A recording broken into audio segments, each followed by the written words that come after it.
নমস্কার বন্ধুরা, সম্বাস কুকিং আপনাদের স্বাগত। আজকে আমি রান্না করব ঢেঁড়স। ঢেঁড়স রান্না করার জন্য এখানে ঢেঁড়সগুলোকে কেটে ধুয়ে পরিষ্কার করে নিয়ে নিয়েছি। চলুন দেখে নেওয়া যাক কিভাবে আমি রান্নাটা করি। কড়াইতে আমি তেল দিয়ে তেলটা গরম করে নিয়েছি। প্রথমে আমি ঢেঁড়সগুলোকে ভেজে নেব। ঢেঁড়স ধুয়ে তেলের মধ্যে দিলে প্রচুর ফাটবে, সেজন্য আমি প্রথমে একটু হলুদ দিয়ে দিচ্ছি। দিয়ে এবার আমি ঢেঁড়সগুলো দিয়ে দেব, তাহলে একটু কম ফাটবে।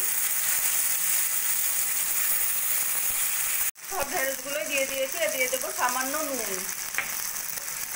এবার আমি ভালো করে ঢেঁড়সগুলোকে ভেজে নেব।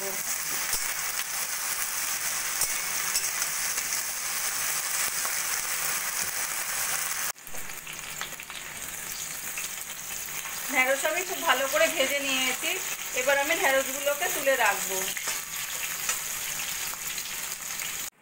ওই তেলের মধ্যে আরেকটু তেল দিয়ে দেবো সামান্য জিরে ফোড়ন। ফোড়ন সোনালি হলে দিয়ে দেবো আমি কয়েকটা রসুন কুচিয়ে নেওয়া আর একটু আদা গ্রেট করে নেওয়া। দিয়ে দেবো দুটো মিডিয়াম সাইজের পেঁয়াজ কুচিয়ে নেওয়া। দিয়ে দেবো পরিমাণ মতো নুন, হলুদ, জিরের গুঁড়ো, লঙ্কার গুঁড়ো।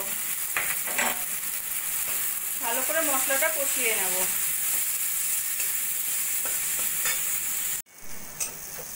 পেঁয়াজ আর মশলা বেশ ভাজা ভাজা করে নিয়েছি। এবার দিয়ে দেবো আমি 1 চামচ বেসন। বেসনটাও ভালো করে মশলার সঙ্গে ভাজা ভাজা করে নেব। বেসন দিয়েও বেশ ভালো করে মশলার সঙ্গে ভাজা ভাজা করে নিয়েছি। এবার দিয়ে দেবো আমি 1 কাপ মতো দুধ। দুধটা দিয়েও ভালো করে মশলার সঙ্গে কষিয়ে নেব। দুধ দিয়েও মশলার সঙ্গে কষিয়ে নিয়েছি। দিয়ে দেবো আমি কাশ্মীরি লঙ্কার গুঁড়ো আর 1 চামচ মতো টমেটো সস। দিয়ে দেবো অল্প করে একটু জল। দিয়ে ভালো করে আবার মশলাটা কষিয়ে নেব।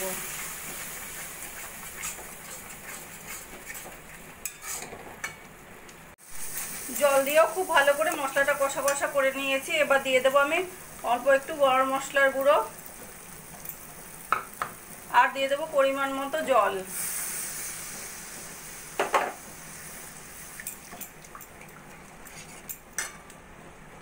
জল দিয়ে জলটা ফুটে উঠলে দিয়ে দেবো আমি ভেজে রাখা ঢেঁড়সগুলো।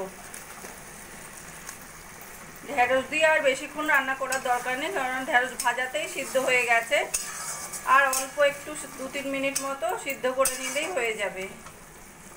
ঢেঁড়স দিয়ে 2-3 মিনিট মতো রান্না করে নিয়েছি। এবার দিয়ে দেবো আমি কুচিয়ে নেওয়া ধনেপাতা আর দুটো চেরা কাঁচা লঙ্কা। আস্তে করে মিশিয়ে নিয়ে আমি গ্যাসটা বন্ধ করে দেবো।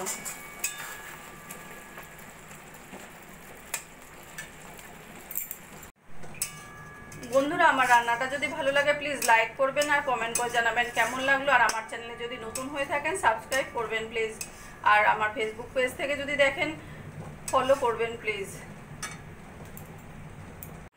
দুধ দিয়ে ঢেঁড়স রান্না বা দুধ ভেন্ডি রান্নাটা আমার কমপ্লিট হয়ে গেছে। আমার এই রেসিপিটা যদি ভালো লাগে আপনারাও বাড়িতে বানিয়ে দেখতে পারেন। গরম গরম ভাত, রুটি, পরোটা, লুচি সব কিছু দিয়েই খেতে অসাধারণ লাগবে। আর কমেন্ট করে জানাবেন কেমন লাগলো। প্লিজ লাইক, শেয়ার ও সাবস্ক্রাইব করবেন।